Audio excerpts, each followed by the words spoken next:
जगत गुरु कौन है?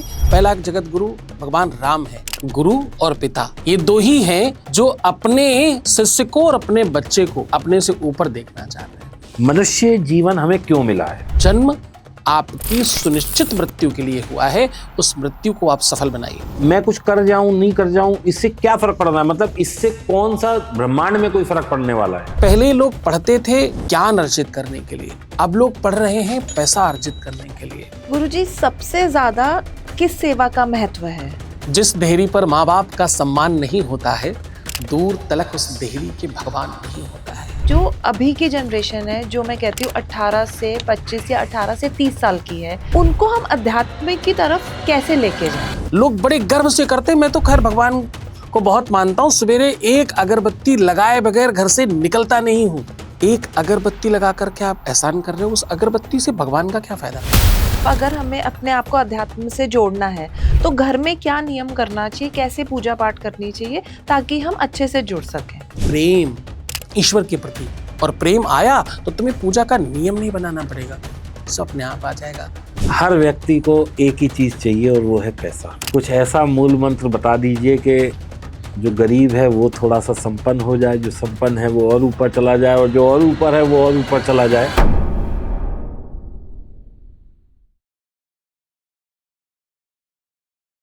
नमस्कार दोस्तों, स्वागत है आपका एक नए एपिसोड ऑफ डीप टॉक्स में। दोस्तों, अक्सर आपने देखा है कि मैं बातें जो करता हूँ अक्सर पैसों की, पैसा कैसे कमाना है, पैसा कैसे बढ़ाना है, स्टॉक मार्केट में कैसे ट्रेड करना है, किस तरीके से पैसे के पीछे भागना है, किस तरीके से मूलभूत ज़रूरतों को पूरा करने के लिए पैसा कमाना है। अक्सर मेरे एपिसोड या डीप टॉक्स इसी बारे में होता है। अब जैसा कि आप जानते हैं, डीप टॉक्स मतलब बातें पैसों की और बातें गहराइयों की, लेकिन आज दोस्तों इन पैसों से, गहराइयों से हटकर कुछ बात करेंगे, कुछ जीवन की बात करेंगे, कुछ जिंदगी की बात करेंगे, कुछ अध्यात्म की बात करेंगे, कुछ भगवान से आपके कनेक्शन की बात करेंगे, कुछ आप पैसे कैसे कमा सकते हैं by means of taking a route which is spiritual या रिलीजियस। आप लोग कैसा पैसा बना सकते हैं। और दोस्तों, आज मेरा आप समझिए कि डीप टॉक्स धन्य हो गया, क्योंकि आज जो मेरे पॉडकास्ट में आए हैं वो बिल्कुल भगवान तुल्य हैं। लोग उन्हें भगवान ही मानते हैं, और आप अभी जब बात करेंगे तो आपको पता लगेगा कि उनकी महिमा कितनी विशाल है, कितना अच्छा वो बोलते हैं और जगत कल्याण के लिए ही सब कुछ करते हैं। और दोस्तों, उनका पद जो है वो इतना सम्मानीय है कि आज प्राइम मिनिस्टर साहब भी उनके आगे जाके नतमस्तक होते हैं। दोस्तों, मैं फिर कह रहा हूं कि मेरा सौभाग्य है, और शायद आप लोगों का भी सौभाग्य है कि आज आप सुन पा रहे हैं उन्हें, क्योंकि उनकी छाया के लिए भी लोग जो है ना कई किलोमीटर लंबी लाइन लगाते हैं। दोस्तों, स्वागत करते हैं जगत गुरु श्री सतीश आचार्य जी का, जिन्होंने आज मेरे पे तो कृपा करी है कि वो डीप टॉक्स में आए हैं। तो बस आज समझते हैं उनसे कि जीवन कैसा होना चाहिए। पैसा कमाने के लिए कहीं हम ऐसी रेस में तो नहीं दौड़ रहे जो रेस ज़्यादा लंबी है, लेकिन हम गलत रेस में दौड़ रहे हैं। तो समझते हैं क्या सही है जीवन जीने का तरीका और पैसे बनाने का तरीका। जगत गुरु जी, बहुत बहुत धन्यवाद आपका डीप टॉक्स में आने के लिए। जी, बहुत आभार। आपने जिस तरह से बातचीत करनी शुरू की तो मुझे लग रहा था कि मैं बीच में कहीं मुझे हंसी नहीं आया, मैं हंस नहीं दूं, क्योंकि मुझे ऐसा लगता है कि आप स्वयं बहुत बड़े हैं, बहुत महान हैं। जो बड़े होते हैं उनको सब बड़े लगते हैं। तो आप लोगों को जगा रहे हैं, और धनवान बनाने का जो असली तरीका है वो आप बता रहे हैं। और इस देश में सबसे ज़्यादा आवश्यकता लक्ष्मी की है, तो आपने इस लक्ष्मी की तरफ जाने वाली यात्रा में मुझे सम्मिलित किया, तो मैं बहुत आभारी हूँ। बहुत आभार आपका। जय श्री सीताराम। जय सिया राम। जय सिया राम जी। तो सबसे पहले तो जगत गुरु जी, मैं ये जानना चाहूँगा, बहुत सारे लोगों, मतलब मुझे भी कंफ्यूजन था जी कि शंकराचार्य कौन है, जगत गुरु कौन है, और शंकराचार्य जी बड़े हैं, जगत गुरु बड़े हैं, या जगत गुरु शंकराचार्य कौन होते हैं? थोड़ा सा ये बताइए, मतलब थोड़ा सा आप अपने पद का परिचय दीजिए। आपका परिचय नहीं, अपने पद का परिचय दीजिए। देखो, पद ये भगवान रामानंदाचार्य का पद है।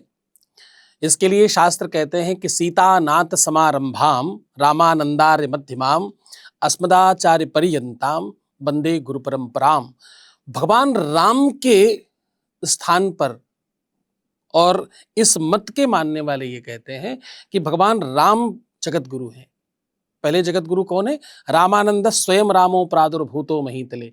तो पहला जगत गुरु कौन है? पहला जगत गुरु भगवान राम है। फिर किसी ने प्रश्न किया कि भगवान कृष्ण को नमन कैसे करें, प्रणाम कैसे करें? तो जवाब दिया गया वेदों की तरफ से, कृष्णम वंदे जगत गुरुम। भगवान कृष्ण को जगत गुरु की तरह वंदन करो। तो अभी आप थोड़ी देर पहले कह रहे थे कि जब आप किसी को किसी से कंपेयर करते हैं, इसका मतलब वो उससे ज्यादा बड़ा है, वो उससे ज्यादा श्रेष्ठ है। तो अवतार सत्ता के बाद आचार्य सत्ता का सर्वश्रेष्ठ पद माना जाता है। ये महात्माओं के लिए, ये संतों के लिए सर्वश्रेष्ठ पद है। जो शैव्यपंथी हैं, जो शैव्य भगवान शिव के आराधक हैं, वो शंकराचार्य निर्मित करते हैं, और जो वैष्णव हैं वो जगत गुरु निर्मित करते हैं। दोनों परस्पर हैं, दोनों समकक्ष हैं, और ये सनातन धर्म के सबसे ऊपरी सीढ़ी का नाम है जगत गुरु। तो जगत गुरु भगवान रामानंदाचार्य हैं। तो हम उनकी सीट पर हैं, तो हमें बस इतना ही सौभाग्य है कि हम उनकी वजह से इस आसन पर बैठे। उस आसन की महिमा बहुत बड़ी है, उस सीट की महिमा बहुत बड़ी है। बट किसी भी आसन की या सीट की महिमा तभी बड़ी हो पाती है जो उस पे कार्यरत है, जो उस पे पदाधिकारी है, वो उस गरिमा को बनाए रखे और उस गरिमा का पूरी तरह से जिसे कहते हैं कि सेवन करे। और सेवन से ज्यादा मतलब उसका जो जन कल्याण के लिए जो भी उसके लिए निष्कासित करना है, या जो भी उसके लिए डिस्ट्रीब्यूशन चाहिए, या जो भी उसके लिए मार्गदर्शन चाहिए लोगों को, आप उस बखूबी कर रहे हैं। और यकीन मानिए दोस्तों, बहुत सौभाग्य है जो ये साथ बैठे हैं। वैसे कायदा ये होता है, जो मैंने अपने बड़े बुजुर्गों से सीखा है, कि जब आप किसी गणमान्य व्यक्ति के साथ बैठे होते हैं तो आपका पद थोड़ा सा 2 इंच नीचे होना चाहिए, उसका ऊपर होना चाहिए। ये एक मान्यता है। तभी आपने देखा होगा भगवान का ऑल्टर पे, जो जब आप मंदिर में जाते हैं तो भगवान की प्रतिमा ऊपर रखी जाती है, ताकि वो पद हमेशा ऊपर रहे। तो मतलब नहीं, दीपक जी और पूजा जी, मैं आप दोनों को एक बात कह रहा हूँ। देखो, बच्चे जब बड़े हों और बच्चे सबल हों और बच्चे सक्षम हों, तो हर पिता को बहुत अच्छा लगता है। गुरु और पिता, ये 2 ही हैं जो अपने शिष्य को और अपने बच्चे को अपने से ऊपर देखना चाहते हैं। तो भगवान भी वैसा ही, भगवान भी चाहता है हमारे बच्चे खूब खूब बड़े हों। तो हर स्थिति में आप जहाँ बैठे हैं, आपने कोई चीज़ गिफ्ट में नहीं पाई है। आप जो भी कुछ अर्न करके बैठे हैं, आज तमाम लोग आपको प्रेम करते हैं। जैसे मैं जगत का गुरु हूँ, वैसे आप जगत के मार्गदर्शक हैं। तो मुझे लगता है समकक्ष बैठना चाहिए आपको। बिल्कुल आप उसके हकदार हैं, और ये सीट आपने अर्न करी है। शिक्षा जो है ना, शिक्षा आपको संपन्नता प्रदान करती है। शिक्षा का सोपान है, शिक्षा की सीढ़ी है। विद्या ददाति विनयम, विनम्रता आपकी बताती कि आप विद्यावान हैं, आप शिक्षित हैं। विद्या ददाति विनयम, जो विनम्र है वो शिक्षित है। बड़ा कौन है? जो झुका हुआ है। नमन्ति फलिनो वृक्षा, फल जिसमें लगे होंगे वो वृक्ष झुक जाता है। जो गुणी है, जो ज्ञानी है, वो सहज होता है। तो आपकी सहजता से मैं बहुत आनंदित हूँ। मुझे लग रहा है कि आज का पॉडकास्ट मेरे लिए भी बड़ा श्रेष्ठ होने वाला है, कि आप जैसे विनम्र लोग, मतलब मैं आप दोनों को कितना देखता हूँ, कितनी बार मेरे मोबाइल में वो अक्सर रील आती है। आपको तो दोनों को ही मतलब कितना देखा है हमने।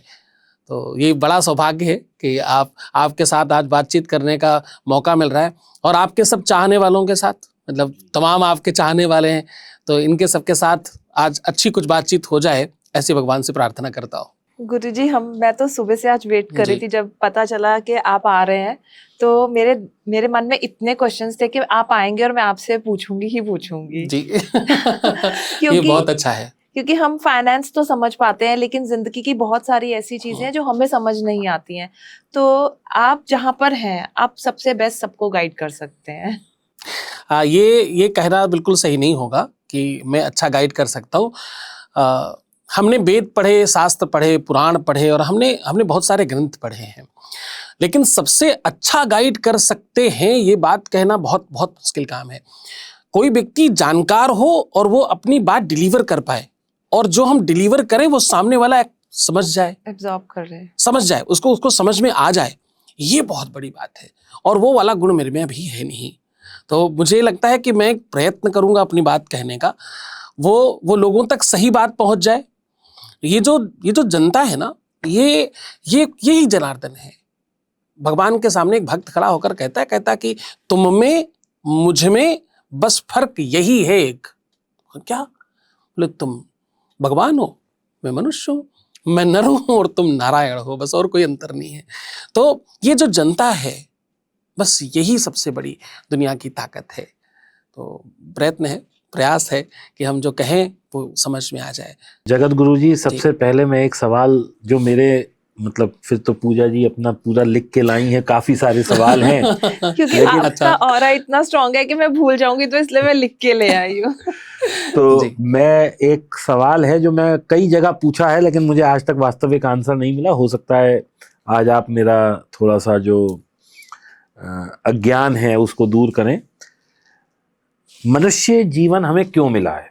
मैं एक छोटी सी बात कहता हूँ कि एक बच्चा पैदा होता है, फिर वो अपनी जद्दोजहद में लग जाता है। पहले मतलब जो 5th में होता है तो उसके माँ बाप कहते हैं बेटा बस 5th कर ले, फिर आगे जीवन में आराम है। फिर वो 10th में आता है, 12th में आता है, तब भी उसके माँ बाप ये कहते हैं बेटा बस ये पास कर ले, फिर आगे आराम है। फिर वो ग्रेजुएशन तक आता है, ये कर ले, फिर आराम है। और जबकि वहाँ से तो सारी जिंदगी की लड़ाई शुरू हो रही है। फिर वो नौकरी लग जाती है, फिर उसे लगता है कि ये कर ले, फिर आराम है।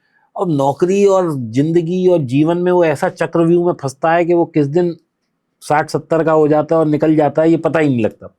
लेकिन हम आए, हमने जीवन व्यतीत किया और चले गए। जी।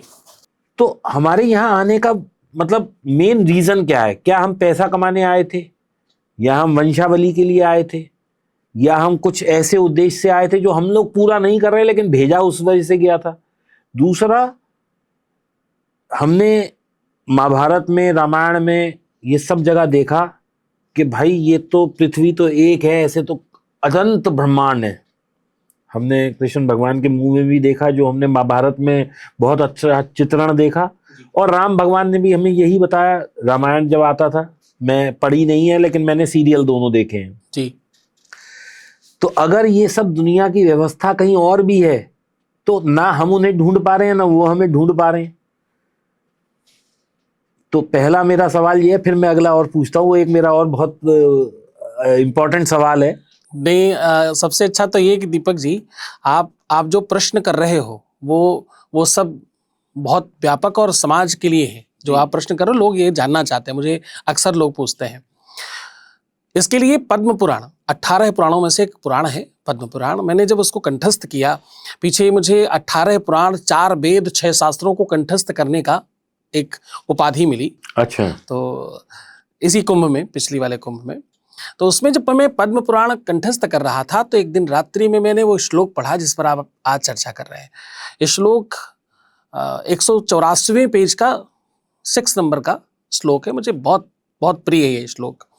वो श्लोक कहता है, रातिर्गमिष्यति भविष्यति सुप्रभातम् भाष्वा न देस्यति हसिष्यति पंकजश्री इत्थं विचिन्तयति को भवते तुरेफे और हा हंत हंतलनी गजो जहारा। वो कहता है कि मनुष्य का जन्म क्यों हुआ? हम हाथी, बैल, कुत्ता, तमाम ऐसे लोग हम क्यों नहीं बने? और समानांतरता है, फिर भी हम मनुष्य हैं। आंख, नाक, कान, मुंह, पेट, पीठ, हाथ, पैर सब समांतर है। यहां तक कि भोजन करना, बच्चे पैदा करना, सोना, जगना, लड़ाई करना, झगड़े करना, सब कुछ समानांतर है। चाहे वो जलचर हो, चाहे वो नभचर हो, और चाहे वो थलचर हो, यानी वाटर वाले, जमीन वाले, और वो आसमान में उड़ने वाले, सब में समांतरता है। फिर भी मनुष्य का जन्म श्रेष्ठ क्यों है और मनुष्य का जन्म हुआ क्यों? तो उसका जवाब ये श्लोक देता है, जिसको हमने आपके सामने कहा। मनुष्य का जन्म हुआ है सफलता के लिए। किसके लिए? हम सब सफल होना चाहते हैं। अब सफलता एक बड़ा छोटा सा शब्द है, इस पे पूरा सार छिपा है। सफलता कहती है जब आप फल को स्वादिष्ट बना लें, फल पक जाए, किसी के काम का हो जाए, तो वो सफल है। फल खट्टा है, तीखा है, बेकार है, स्वाद नहीं है, किसी काम का नहीं है, तो उसे तो पशु पक्षी भी नहीं खाते। सफल का मतलब है जो फल किसी काम का है। आप अपने कुल के लिए, आप अपने खानदान के लिए, आप अपने क्षेत्र के लिए, आप अपने डिस्ट्रिक्ट जिले के लिए, प्रदेश के लिए और अपने देश के लिए कुछ कर जाएं। आपका जन्म मरने के लिए होता है। आप कैसे मरना चाहते हैं? अमर होकर। जब आप जाएं आगे और सैकड़ों सालों तक आपको लोग याद रखें। देश का सिपाही था, मेरे गांव का लाल था, मेरे यहाँ का आईएएस, मेरे यहाँ का डॉक्टर, मेरे यहाँ का इंजीनियर, मेरे कुल का ही तो ये बच्चा है जो आज राष्ट्रपति बनकर बैठा है। मेरे घर की बिटिया है, मेरे घर का बालक है, मेरे घर की ये लाडली है। ये जो सफलता का सोपान सर्वश्रेष्ठता पकड़ता है, यही जन्म का उद्देश्य है और इसी के लिए जन्म होता है। जन्म का सूक्ष्मता में शब्द कहें तो जन्म आपकी सुनिश्चित मृत्यु के लिए हुआ है। उस मृत्यु को आप सफल बनाइए, इसके लिए जन्म हुआ है। तो हम जो ये जी रहे हैं जीवन, ये सिर्फ इसलिए कि अंत जो है वो अच्छा होना चाहिए। अंत अच्छा मुझे लगता है कि छोटी बात हो जाएगी, ये बहुत सामान्य चर्चा हो जाएगी। अंत अच्छे का कोई डेफिनेशन नहीं है। आप किसी के काम आ जाएं। सामान्य भाषा में लोग भजनों में गाते हैं, किसी के काम जो आए उसे इंसान कहते हैं, पराया दर्द अपनाए उसे इंसान कहते हैं। अन्यथा तो क्या पशु पक्षी, और मैं आपको इसको और बहुत विस्तृत तरीके से वेदों में और पुराणों में लिखा है। वो कहते हैं कि पशुओं के तो बाल, खाल, खुर यानी पैरों के नीचे का हिस्सा, सींग, उनकी हड्डियां, उनका सब कुछ काम में आता है। यहां तक कि गौ माता का गोबर भी काम में आता है। मनुष्य का तो कुछ भी काम नहीं आता। मनुष्य के जीवन का सिर्फ एक ही चीज है जो काम में आती है, उसका नाम है आप कुछ ऐसा कर जाएं, आप कुछ ऐसा क्रिएट करें। आपके माता पिता के लिए, आपके घर के लिए, खानदान के लिए, परिवार के लिए आप किसी स्तर पर जब सफलता प्राप्त करते हैं और उस सफलता से किसी को लाभ होता है, बस ये उद्देश्य है जीवन का कि आपके कारण से लोगों के जीवन में खुशियां आए, आप कुछ निर्माण कर जाएं, कुछ रिसर्च कर जाएं, कुछ बेहतर दे जाएं इस दुनिया को। इसके लिए जन्म हुआ है आपका। अब मेरा सवाल चलिए इसी से ही है कि दुनिया ही क्यों है? ठीक। जब हम मार्स पे जा रहे हैं, जुपिटर पे जा रहे हैं, कहीं कहीं जहां जहां पहुंच सक रहा है इंसान, चांद पे भी हुआ आया, उधर भी हुआ आया, कहीं भी जीवन नहीं मिल रहा है, तो हम ही क्यों आ गए? और इसमें मतलब देखिए गुरुजी, क्या है ये 100 साल 70 साल की जिंदगी है जी, इसमें मैं कुछ कर जाऊं नहीं कर जाऊं, इससे क्या फर्क पड़ रहा है? मतलब इससे कौन सा ब्रह्मांड में कोई फर्क पड़ने वाला है? प्रश्न है, ब्रह्मांड में फर्क पड़ने वाला है। आपके जीवन का जब कोई लक्ष्य है तो आप सुनिश्चित तौर पर काम करते हैं। मुझे इतनी देर में ये काम करना है, तो आपकी एक निश्चित स्पीड होगी काम करने की।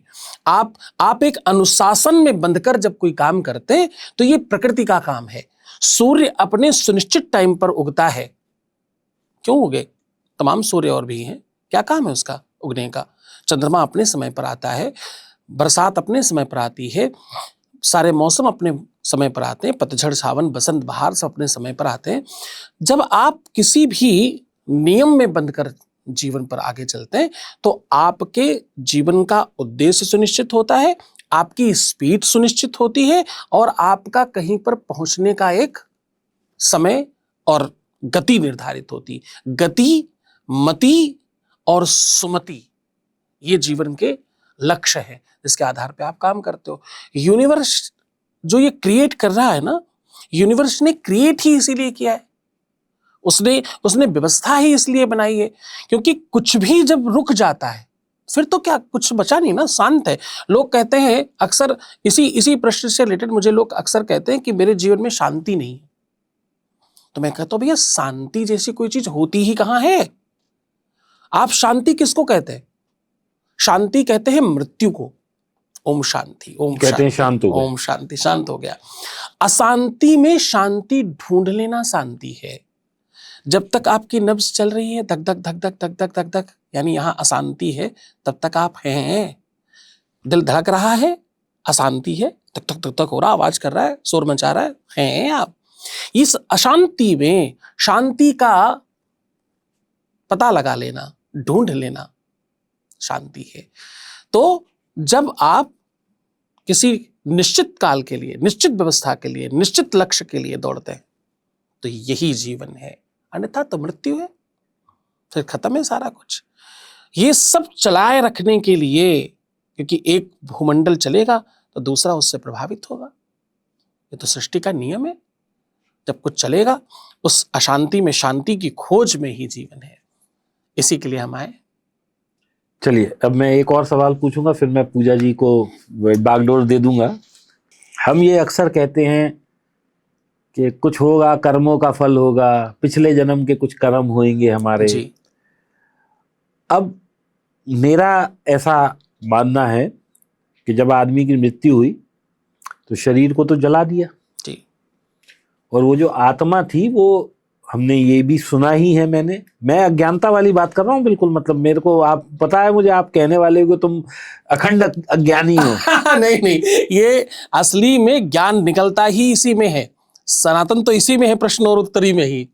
तो अब वो आत्मा जो थी वो निकल के कहीं और चली गई, क्योंकि हमने गीता से लेके सब में, मतलब फिर वही टीवी नॉलेज है कि आत्मा नाशवान है, वो एक शरीर छोड़ के दूसरे में चली जाती है। अब शरीर हमने यहीं जला दिया, आत्मा कहीं और चली गई। अब आज अगर मैं परेशान हूं तो मुझसे कहा जाता है भाई पिछले जन्म के कोई कर्म होंगे, तो पिछले जन्म की सजा मुझे वहीं क्यों नहीं मिल गई? मुझे ये कैरी फॉरवर्ड का सिस्टम क्यों है?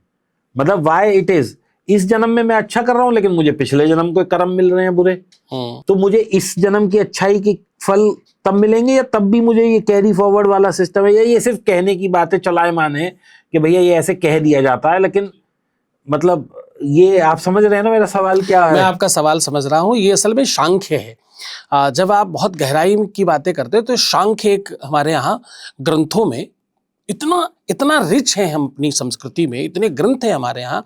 अब हमारे यहाँ आदत क्या है, लोगों को पढ़ना नहीं है, लोगों को वो सोशल मीडिया यूनिवर्सिटी में ही सारा सर्च करना है। वहीं से तो ही है। वहाँ क्या होता है कि आपके पास जानकारी है नहीं, तो जो आप जानते हैं आपको लगता है यही सत्य है, इतना ही सत्य है। एक्चुअली क्या है, इसके लिए सांख्य कहता है जब आप जा रहे हैं, जब किसी की मृत्यु हो गई, आप जलाए जाते हैं, इसकी पूरी व्यवस्था बताई सांख्य ने कि ये होता कैसे है। तो उसने कहा कि धनानि भूमौ पशुवष्ट गोष्ठे भार्या गृहद्वार सखा श्मशाने। कौन कहाँ तक जाएगा उसने यात्रा बताई। फिर कहता देहश्चितायाम परलोक मार्गे धर्मानुगो गक्षत जीव एकाहा। बोले एक चीज साथ जाती है, शरीर तो छूट जाएगा लेकिन एक चीज तुम्हारे साथ जाएगी। बोले क्या?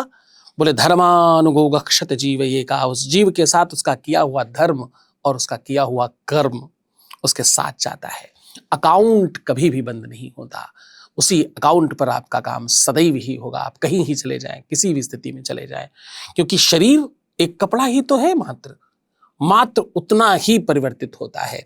आप हम लोग कितनी बार फ्लाइट लेते हैं, बीच में लेओवर होता है, दूसरी फ्लाइट हमें मिल जाती है, पर वो ये थोड़ी कहती भैया तुम तो दिल्ली से चले थे, चलो फिर से दिल्ली चलो, फिर से तुम्हारा दिल्ली से शुरू करेंगे। वो कहते हैं यहाँ तक यात्रा आपने कंप्लीट कर ली है, अब यहाँ से मैं आपको आगे लेकर के चलती हूँ। तो ये बिल्कुल वैसी ही यात्रा का प्रबंध है। एक ही अकाउंट पर आपके 7 जन्मों का लेखा जोखा होता है। आप बार बार पुनरपि जननम पुनरपि मरणम पुनरपि जननी जठरे शयनम, बार बार आप पेट में आते, आप जन्म लेते और आप आगे बढ़ते, अपने कर्मों के आधार पर फल पाते हैं। तो कर्मावली तो हर बार सुनिश्चित होती है। आप कितनी देर में कितना भोग कर पाएंगे ये तो समय काल बताता है। आप भोग लिए बहुत अच्छा, नहीं भोगेंगे अगली बार आपको फिर कैरी फॉरवर्ड होगा। और कैरी फॉरवर्ड क्यों नहीं हो, इसी जन्म में आपको मिल जाए ऐसा सुनिश्चित नहीं, क्योंकि परमात्मा ने डेबिट और क्रेडिट दोनों कार्ड आपको दे रखे हैं। एक में आप पहले जमा करते हैं फिर खर्च करते हैं, दूसरे में आप पहले खर्च कर लीजिए आराम से फिर जमा करिएगा, पर दोनों के नियम अलग हैं। एक में आपको ब्याज मिलता है पर दूसरे में आपको ब्याज देना पड़ता है। बस इसी आधार पर कर्मावली चलती है कर्म प्रधान विश्वर शिराखा, जो जस करही सो तस फल चाखा। आप बीच बीच में जमा करते रहते हैं, इसलिए आप बचते रहते हैं। अब लोन चल रहा था, आपकी किस्त जा रही थी लाख रुपए की, अचानक आपके पास कहीं से व्यवस्था बनी, आपने 10-20-50 लाख रुपए भर दिए, पे कर दिए। तो क्या हुआ कि उतनी किस्त आपकी कम हो गई। अब वो होल्ड हो गया कि नहीं, कोई बात नहीं, ठीक है, दे रहे हैं वापस, दे देंगे, आ जाएगा हमारे पास पैसा। अब अगर आप देते रहे समय समय पर तो आप बचे रहेंगे, आपका समय निकलता जाएगा। नहीं दे पाए तो चक्रवर्ती ब्याज लगेगा और जो घर में रखा वो सब उठा करके कुड़क कर दिया जाएगा, सब बेच कर वसूल किया जाएगा आपसे। तो ये कर्मावली के आधार पर एक सुनिश्चित सिस्टम है। तो आपको कैरी फॉरवर्ड तो होता ही है, बचेगा, क्योंकि आपके पास समय तो सुनिश्चित है कि इतनी देर ही आप खेल सकते हैं। 1 घंटे खेलना है, 1 घंटे में जितने रन बना लिए, उसके बाद अगली फिर आप देखेंगे, वो कैरी फॉरवर्ड होगा। यहां से आप जीत गए, इनसे जीत गए, उनसे और जीतिए। आप गेम खेलते हैं ना, क्रिकेट में वो एक नियम बनाते हैं ना कि 4-5-7 अलग अलग देश हैं, आपस में युद्ध करेंगे, रन बनाएंगे, फिर आपस में समीक्षा होगी। तो ये पूरा उसी प्रकार से प्रकृति का नियम है। प्रकृति ऐसे ही चलती है। सूर्य आज अस्त होगा एक जगह, दूसरी जगह दिखाई पड़ेगा, दूसरी तरफ उदित होगा। तो आपकी आत्मा जब यहां से जाती है तो महाआकाश में मिलन करती है परमात्मा से, और फिर वापस आती है कि भाई फिर जाओ, अब तुम्हारा विश्राम समाप्त हुआ, फिर शुरू करिए, आपके अकाउंट में भी बाकी है, आप निपटा के आइए। तो क्या ये अकाउंट कभी क्लियर होता है? जैसे कहते हैं 7 जन्म लेते हैं, तो 7 जन्म के बाद क्या? हाँ, ये बहुत अच्छा प्रश्न है। एक्चुअली इस बात पर पूरे देश में बड़ी चर्चा होती है। सारे के सारे जो मोक्ष की तरफ भाग रहे हैं, जितनी कथाएं हो रही, जितने ध्यान, योग, समास हो रहे हैं, जितने बड़े बड़े यज्ञ हो रहे हैं, वो सब इसी पर आधारित है कि आपका वो अकाउंट बराबर हो जाए, क्रेडिट डेबिट बैलेंस सेटल्ड हो जाए। बस उसी भर के लिए सारे प्रयत्न हैं कि जितना आप धर्म देखते हैं, जितना भी आप सत्कर्म देखते हैं, आप जितना ये प्रयास देखते हैं, तीर्थों पर जाना, मंदिरों में जाना, श्रेष्ठ काम करने, लोगों की मदद करना, धर्मशाले बनवाना, अनाथ आश्रम बनवाना, हॉस्पिटल खुलवाना, फ्री स्कूल खुलवाना, ये सब उसी अकाउंटिंग की व्यवस्था को मजबूत करने के लिए करते हैं लोग। कि आज मेरे पास ताकत आई है, ज़्यादा से ज़्यादा करो, न जाने कितना बाकी पड़ा है, अधिक से अधिक जमा कर दो। गुरुजी, सबसे ज्यादा किस सेवा का महत्व है? किसमें हमारा क्रेडिट सबसे ज्यादा ऐड होगा? हाँ, ये आपने और बहुत बढ़िया प्रश्न किया। जिस देहरी पर माँ बाप का सम्मान नहीं होता है, दूर तलक उस देहरी के भगवान नहीं होता है। सबसे बड़ा अगर कहीं क्रेडिट है तो वो आपके जन्मदाता जो हैं, आपके माता और आपके पिता जो हैं, जो लोग अपने माता पिता को परमात्मा जैसा मानते हैं, ईश्वर जैसा मानते हैं, उनके जीवन के क्रेडिट और डेबिट बैलेंस सही होने में सबसे कम समय लगता है। इससे बड़ा कोई कर्म नहीं, इससे बड़ा सत्कर्म नहीं, इससे बड़ा कोई पुण्य नहीं, और इससे बड़ा कोई धर्म नहीं। आप वो मंदिरों में पत्थरों पर माथा पटकते रहिए जीवन भर, और अपने माँ बाप को अगर आप संकट दे रहे हैं, कष्ट दे रहे हैं, तो आप निश्चित तौर पर मानिए कि आप अपराध कर रहे हैं, पुण्य नहीं कर रहे हैं, आप पाप कर रहे हैं। जितनी बार ऐसा व्यक्ति मंदिर जाता है, एक बार मंदिर जाने से 7 साल खराब हो जाते हैं उसके आगामी। गया तो पुण्य लेने था, पर लेके क्या आया? पाप लेकर वापस आया वहां से। तो ये बड़ा अपराध है, और यही एक साधन है जिससे आप दुनिया के सबसे बड़ा पुण्य अर्जित कर सकते हो। अब एक और महत्वपूर्ण बात आपको कहता चलूं, फिर आपके प्रश्नों की तरफ चलूंगा। माँ बाप अच्छे हों तो ही नहीं, अब यहां फिर सुनिश्चित करिए, दूसरों के माँ बाप अच्छे लगते हैं, हमारे वाले खराब हैं। हमारे लिए माँ बाप ने किया ही क्या है? हमें हमारे माँ बाप ने दिया ही क्या है? हमारे छोटे वाले भाई को दे दिया, बड़े भाई को दे दिया, बहन को दे दिया, इसको दे दिया, उसको दे दिया, हमको दिया ही क्या है? तो तुमको तुम दिया है। तुमको क्या दिया है? पूरा का पूरा, जो तुम खुद हो स्वयं, वो पूरा उन्होंने ही दिया है।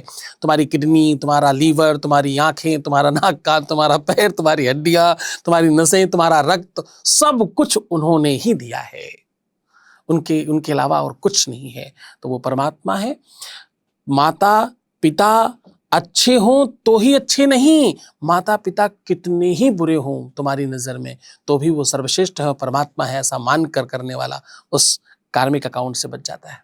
नहीं, ये मैं आपको आपके आपके सब बच्चों को इसलिए कहना चाहता हूँ, जो लोग सब देख रहे हैं, आपके चाहने वाले, आपके जानने वाले, मैं इस बात को बहुत बेबाकी से कहना चाहता हूँ। आजकल बच्चे ठीक है, आप खूब शिक्षित होइए, आप इंग्लिश पढ़िए, आप जर्मन पढ़िए, आप फ्रेंच पढ़िए, आप शॉर्ट लैंग्वेजेस पढ़िए, आप जो कुछ पढ़ सकते हैं सब पढ़िए, बहुत अच्छा है। हमने भी 12 यूनिवर्सिटियाँ और 400 स्कूल्स चला रखे हैं, हम सब पढ़ा रहे हैं, खूब कर रहे हैं हम। किंतु शिक्षा ये कब सिखाती है कि तुम किसी को कम और किसी को ज्यादा समझते हो? बिल्कुल सही बात है गुरुजी। ये कौन सी शिक्षा है जो आपको ये बताती है कि मेरे माँ बाप पढ़े लिखे नहीं हैं, मेरे अपने कम जानकार हैं और आप उनको किसी से परिचय कराने में शर्मसार हो जाते हो? ये कौन सी शिक्षा है? ये कौन सी विद्या है? कौन सी है ये विद्या? तो सर्ववान बनाती है आपको। नमन्ति फलिनो वृक्षाः नमन्ति गुणिनो जनाः और शुष्क काष्ठानि मूर्खाश्च न नमन्ति कदाचन। जो गुणवान लोग हैं, जो धनवान लोग हैं, जो संपन्न है और जो शिक्षा संपन्न है, वो तो झुक जाते हैं। वो तो अपने माँ बाप, कृषक भी है आपका किस माँ बाप, तो भी आप उसके चरणों को धोकर पीजिए। आप जितने बड़े, आप IIT करिए, आप IIM से पढ़िए, आप जितने सर्वश्रेष्ठ हो जाइए। मैं कह रहा हूँ विश्व की सर्वश्रेष्ठ एजुकेशन ले लीजिए, पर उस एजुकेशन का परिचय क्या है? आपने नम्रता, विनम्रता, और किसके लिए? कम से कम माँ बाप के लिए। बाकी ठीक है, आप पूरी दुनिया के आगे हाथ बांध कर खड़े होते हैं, दैट इज कॉल्ड, मतलब आप कॉर्पोरेटर हो ना, कॉर्पोरेट जगत में आप हाथ बांध कर खड़े होते हैं, आप ऐसे खड़े होते हैं, आप बिल्कुल सशक्त होते हैं, आप बिल्कुल सुनिश्चित होते हैं, आपको सारी दुनिया की चीजें पता है, अपने घर में घुसने का तरीका नहीं पता, आपको अपनों से बातचीत करने का ढंग नहीं पता, क्या पढ़ रहे हैं? तो ये तो बहुत जरूरी है, ये तो जरूर पढ़ाना चाहिए। धनवान कैसे होंगे आप, और उस धन का क्या करेंगे? उस धन का लाभ क्या है? कल तुम भी तो माँ बाप बनोगे, तब क्या होएगा? तुम्हारे साथ भी यही होगा। वो सास भी कभी बहू थी ना, तो बच्चे भी कभी बाप होंगे। हाँ, वो सीरियल दोबारा शुरू हो गया है। जी जी। गुरुजी, एक चीज जो ऑब्जर्व कर रहा हूँ और इससे बहुत विचलित भी होता हूँ कई बार, कि आज से 5000 साल पहले की दुनिया में तो आदमी बेचारा पैदल चल के साइकिल तक आया। मतलब जब हम इतने थे तो भी कोई बहुत व्यवस्था ऐसी नहीं थी कि हर घर में गाड़ी हो, हर घर में स्कूटर हो, हर घर में बाइक हो। टीवी भी पूरे मतलब 85 घर में एक होता था, और मतलब जो साधनों का अभाव भी होता था, लेकिन लोग मजे में भी रह रहे थे। AC किसी के घर में इक्का दुक्का के मिल जाता था, और बहुत सर्वसाधारण जीवन चल रहा था। मतलब 6 बजे के बाद लोग घर ही आ जाते थे। कोई ऐसा 8-10 बजे के बाद तो शहर में निकल जाओ तो ऐसे होता था, डर लगता था। आज चीज़ों का आविष्कार हो गया, मोबाइल आ गया, लैपटॉप आ गया, आईफोन आ गया, आईपैड आ गया, ये सब व्यवस्थाएं बढ़ती जा रही हैं, सब आविष्कार होते जा रहे हैं। और ये अगर आप देखें तो पिछले 20 साल में जो दुनिया में इतना परिवर्तन आया है, और केवल परिवर्तन नहीं, शहरों का विकास। पहले शहर इतने मुट्ठी भर होते थे, दिल्ली आज से 30 साल पहले मुट्ठी भर होती थी, आज कितनी, मतलब खत्म ही नहीं हो रही है दिल्ली। नोएडा आप तो मतलब मेरे से बेहतर जानते हैं कि मतलब शाम को मेरे ख्याल 8 बजे के बाद ये जो सेक्टर 63 वाली रोड है, यहाँ आदमी आते हुए डरता था। हमारा आश्रम जब बना तो सब जंगल ही था, सब जंगल ही था, लोग जाते हुए रात को डरा करते थे। निजामुद्दीन ब्रिज पे मैं खुद, ये मेरे पापा के वर्ड थे कि बेटा 7 बजे के बाद उससे मत आना, मतलब बहुत, it is not safe. ITO की तरफ से घूम के आना नोएडा या गाजियाबाद। अब आप देखिए कि रात को 2 बजे भी ऐसे लग रहा है कि हम 10 बजे जा रहे हैं, भीड़ अभी भी है, रेड लाइट पे खड़े हो जाओ, 100 व्हीकल हैं, मतलब हर जगह आफत आफत, मतलब एक तेजी का माहौल है। और हम लोग मतलब जिस स्पीड से बढ़ रहे हैं, क्या ये स्पीड आज से 30 साल पहले नहीं हो सकती थी? तब भी हो सकती थी, लेकिन तब तो आदमी बहुत मजे से रहता था, घर का ही खाना खाता था। मुझे आज वो दिन भी याद है कि साल 6 महीने में कभी हम लोग एक बार घर से बाहर खाना खाने जाते थे, और आज तो भाई मतलब दिन में 3 व्यंजन खाए जाते हैं, मतलब 3 बार खाना खाया जाता है, तो 2 बार बाहर से आता है। तो ये व्यवस्था क्या, मतलब हम कहाँ जा रहे हैं, where we are heading to? हाँ, देखिए, बड़ा शाश्वत प्रश्न है आपका, और इस पर बातचीत करने के लिए जितनी ताकत चाहिए, क्योंकि लोग सुनना नहीं चाहते ये सब। आज जिस बारे में हम लोग चर्चा कर रहे हैं ये इतना मूलभूत चर्चा है। क्या नहीं था जो आज हमने पाया है। हमारे पास मटेरियलिस्टिक और रियलिस्टिक वर्ल्ड की अगर हम चर्चा करें तो जो मटेरियलिस्टिक चीजें हैं वो बढ़ गई, रियलिस्टिक का क्या, वो सब घट गई। अभाव और प्रभाव के जगत में, अभाव प्रभाव आप समझ रहे होंगे, मैं समझता हूं। अभाव और प्रभाव के जगत में क्या हुआ कि एक तरफ प्रभाव इतना बढ़ा कि जीवन में सब तरफ अभाव हो गया। आज हर व्यक्ति के पास मोबाइल है, पर्सनल नंबर है, पर्सनल वार्डरोब है, पर्सनल उसका वो क्या बोलते हैं पासवर्ड है, सब कुछ पर्सनल है, पर जीवन में सुख नहीं है। और ये पर्सनैलिटी क्या कर रही है, पर्सनल पर्सनल पर्सनल, मोबाइल, घर, मकान, कमरा, आसन, बेड, बेडरूम, सब कुछ, वार्डरोब, सारा कुछ पर्सनल है। ये करा क्या रहा, ये कर रहा है डिप्रेस्ड आपको, आपका एंजाइटी। छोटे छोटे बच्चे कहते हैं मैं एंजाइटी में हूँ, छोटे छोटे बच्चे कहते हैं कि मैं डिप्रेशन में हूँ। छोटे छोटे बच्चे आपस में झगड़ा करते हैं, द्वंद्व करते हैं, और ऐसे ऐसे काम कर रहे हैं आजकल बच्चे जो उस जमाने में जब आप कह रहे थे कुछ नहीं था, उस जमाने के जो 30 साल 35 साल का व्यक्ति नहीं समझता जानता था, आज वो 12-14 साल का बच्चा गलत तरफ जा रहा है। तो ऐसा कौन सा ये प्रभाव है जिधर जो सब तरफ अभाव को जन्म दे रहा है।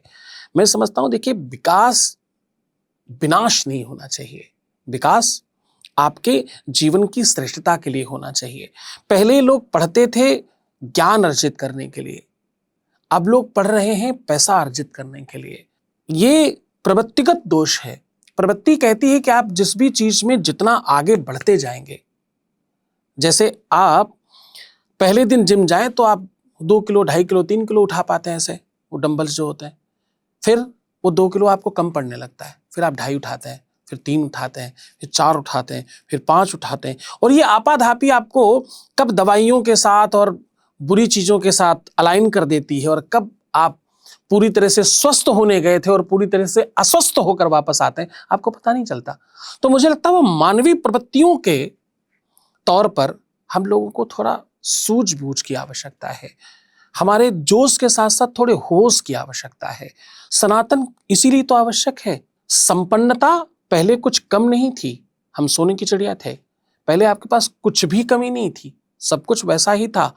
आज से एनी टाइम हम सब तरफ से बेटर थे, खान पान में, उम्र में, स्वास्थ्य में, हेल्थ में, सुंदरता में, ब्यूटी में, रिश्तों में, रिलेशंस में और अपनेपन में, हम सब तरफ बहुत आगे थे। आज एक तरफ तो प्रभाव बढ़ रहा है, पर दूसरी तरफ सब तरह से प्रभाव घट रहा है। तो मुझे लगता है कि हमें इस पर थोड़ा विचार करने की आवश्यकता है। विकास विचार के साथ होना चाहिए, विचारों के साथ विकास होगा तो डेफिनेटली अच्छा होगा। विचारों में विकास नहीं हुआ तो बाहरी विकास, वो मटेरियलिस्टिक और रियलिस्टिक में दोनों साथ चलेंगे तो काम होगा। अर्थ और फेस दोनों हो तो लाइट जलती है। जीवन में दिन और रात दोनों आए तो जीवन चलता है, एक से नहीं चलता। रात आई, एक तरीका है कि रो करके परेशान होकर के अंधेरा हो गया, मैं क्या करूं, मैं क्या कर सकता हूं, अब तो कुछ होगा ही नहीं, कुछ दिखेगा नहीं, ऐसा नहीं होगा, वैसा नहीं होगा। और अथवा आप विश्राम कीजिए, ये विचार कीजिए, ये समय रेस्ट करने का है, दोबारा शक्ति जागृत करने का है। तो मुझे लगता है विकास विचार मांगता है, वो होगा तो सब अच्छा होगा। गुरुजी, आपने बताया सब हलचल में लगे हुए हैं, आगे बढ़ने में लगे हुए हैं। आज हमारी जनरेशन है, जैसे वो हम समझ पा रहे हैं इन सब चीज़ों को, लेकिन जो अभी की जनरेशन है, जो मैं कहती हूँ 18 से 25 या 18 से 30 साल की है, या 15 से 30 साल हम मान लें, उनको हम अध्यात्म की तरफ कैसे लेके जाएं? क्योंकि वो हर चीज में लॉजिक ढूंढते हैं, उनको कुछ भी बोलो तो कहते हैं कि इसका रीजन बताओ हमें। और अभी एक नया चीज सुनने में आई है, ये भजन क्लबिंग करके।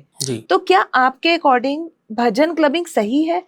वो रात को नाइट क्लब्स ना जाके अभी इन्होंने भजन क्लबिंग शुरू कर दिया है, तो क्या ये सही तरीका है अपने को मोटिवेट करने का, या एक एंजॉयमेंट का, या ये क्या है? मेरी समझ से बाहर है। या तो क्लबिंग करो या भजन करो, ये कॉम्बिनेशन मेरी थोड़ी समझ से बाहर है। देखिए, हमको शिक्षा में और अपने तरीकों में थोड़े परिवर्तन की आवश्यकता पड़ेगी तो जरूर।